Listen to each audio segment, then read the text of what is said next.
Good morning. Happy Friday. It is January 17th, and this weekend coming up is interesting. It could be a challenge. It is a bit on the karmic side. So we have our first interactions with the nodes since they have changed signs back on the 11th. The moon will be in conjunction with the south node. The sun will make a trine to the south node and a sextile to the north node. And this happens right about the same time. And it's at the 29th degree. That is that anaretic degree. It is finishing something. It's closing something out.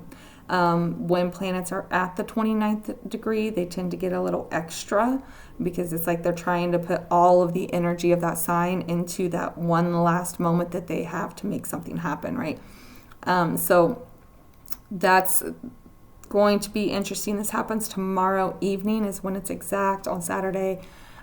So we could see something interesting come out of that.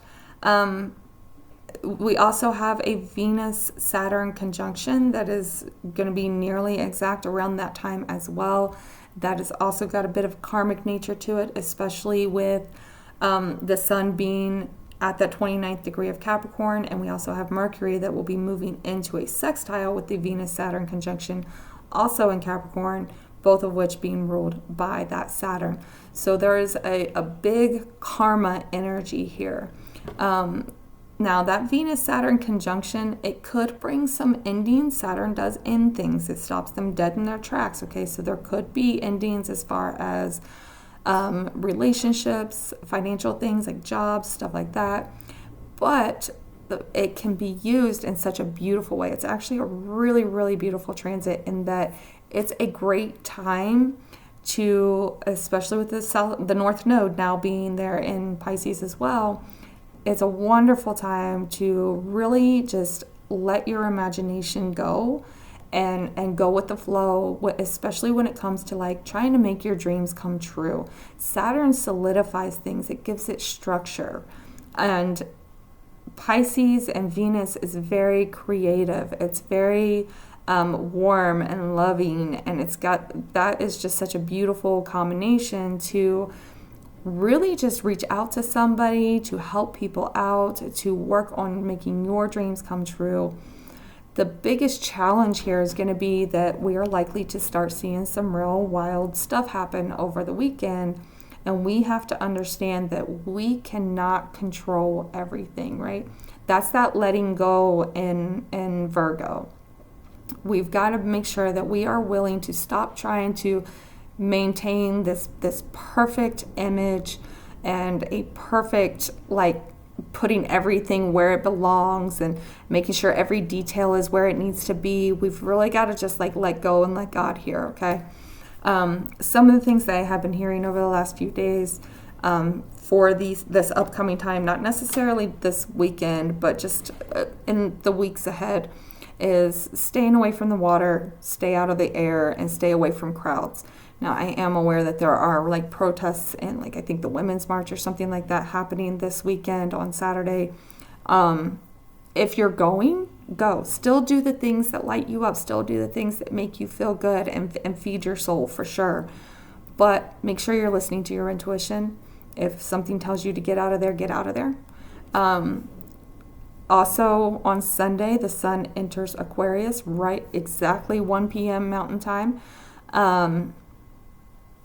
Once the sun moves into Aquarius, I think that things are going to start getting extra weird, okay? And that's like the challenge of right before that, of having to let go, of trying to control all the details of everything and learning how to let go is really important, because when the sun moves into Aquarius, we're going to have our first conjunction with Pluto. It's exact on like Tuesday, I want to say. We also have a last quarter moon on Tuesday as well, so that Tuesday could be challenging for sure.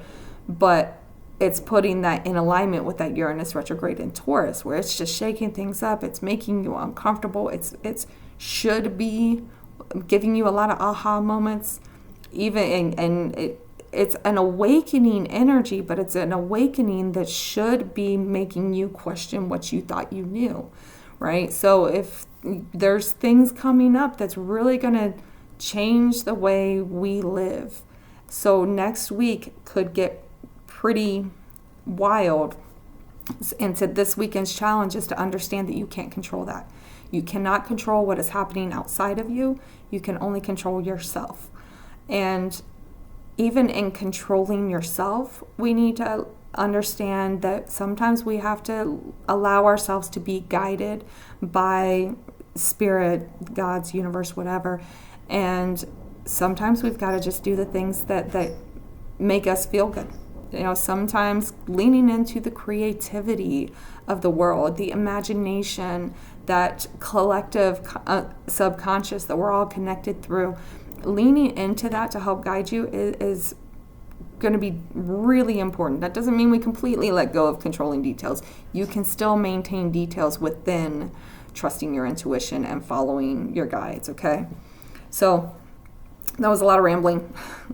But this weekend is really let go and let God, do the things that you enjoy, find something creative, disconnect from the world, make sure you're listening to your intuition.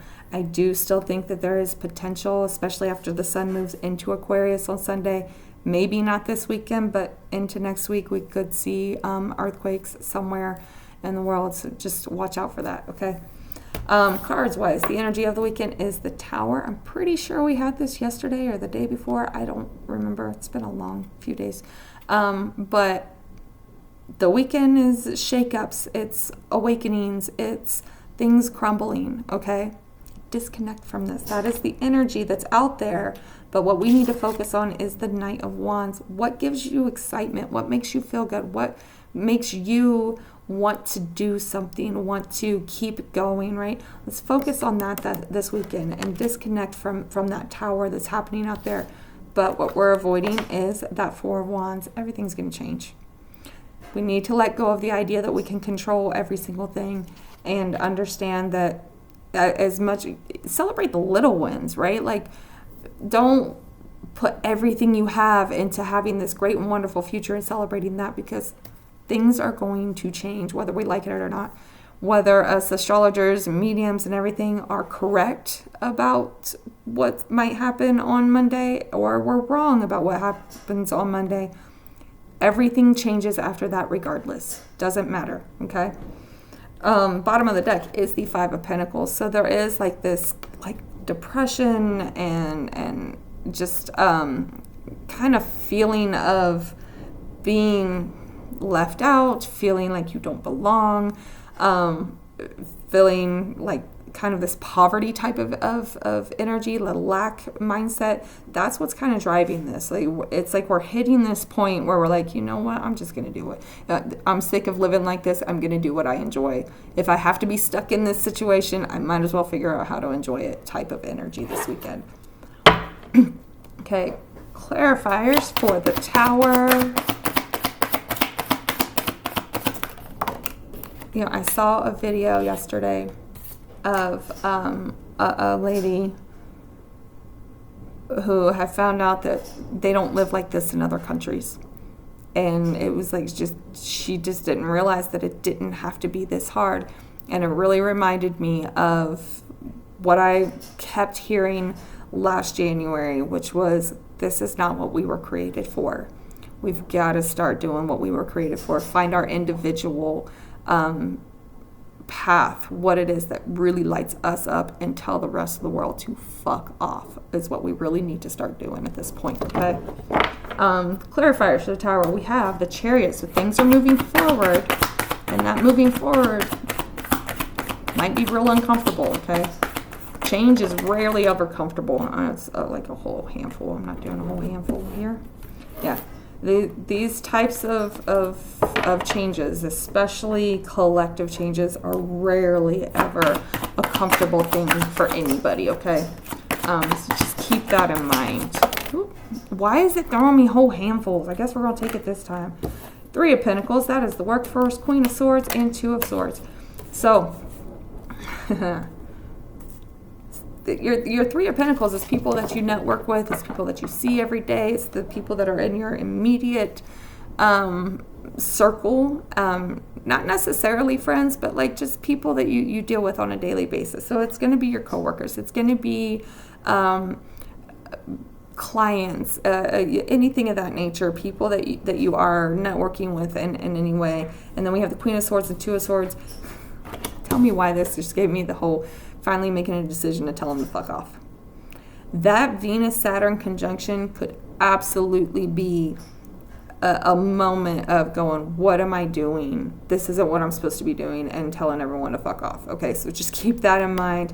And it is like this movement forward when it comes to work or networking and things like that, and it having to do with, hey, this isn't for me. I need to stop. I need to do something for myself, right? Clarifiers for the Knight of Wands here. Just low FYI, Kamala Harris is a Queen of Swords because she's a Libra and a Gemini rising. Okay, anyhow. Clarifiers for our Knight of Wands. Ten of Cups. That emotional fulfillment. What? Oh, my ear started ringing. The emotional fulfillment of that Ten of Cups. That is like the end of that cycle of just family life and enjoying what really makes you happy, where you are emotionally fulfilled. And then we have the Wheel of Fortune and the Six of Cups. This is like when you find yourself and you find your emotional fulfillment, then you are able to like turn that wheel and hand that kind of emotional fulfillment over to other people. Like you get to teach other people how to do what you've done. And that is honestly kind of almost the point. Yeah, we get this idea of having this huge purpose in life, and everything has to be done on this massive scale outside of us. If you follow me on some of the other social medias, especially TikTok, I don't always put them on Instagram, but especially on TikTok, I've been doing some like readings from the Bibles and talking about the astrology of what it is. And one of those things is how we always tend to look outside of us for the answers when the answers are within us. It's in our astrology, right? And when we can clear what this society is telling us all the time out of our heads, and we can hear our messages on an individual basis so much clearer. And oftentimes those messages aren't go out there and do something big. Most of the time the message is be nice to this random guy at McDonald's.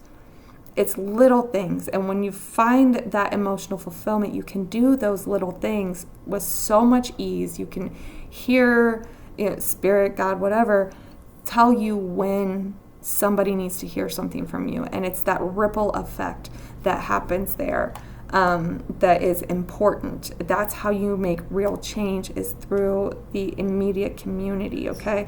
So when you do find that emotional fulfillment and you can turn that wheel to be able to hand that over to the next person, it is a beautiful energy to find. So before my furnace gets too loud here, let's clarifiers for the Four of Wands. I actually really like this weekend despite the fact that it's wonky. Oh man, just live your life. Clarifiers for the Four of Wands. We have a Six of Wands. What I'm hearing is don't focus on the victory and celebration of building something that everybody else thought you should build. Like, get those voices out of your head and find your own personal victory here. Maybe. So Six of Wands and Seven of Pentacles. Yes, finding that victory in building your own sense of stability here, your own sense of abundance, instead of what everybody else thinks that you need to be building. Ten of Swords on the bottom. So there's some type of ending, possibly a painful ending, that is driving all of that there. So find your happiness this weekend. Disconnect from what's going on in the world and work on what your space is, what your personal purpose is. I do offer readings if you want to take a look at your astrology and try to figure out, look at where your purpose could be, what it is that you really have to offer to the world, what gifts you were given to offer other people to be able to help them also find their way.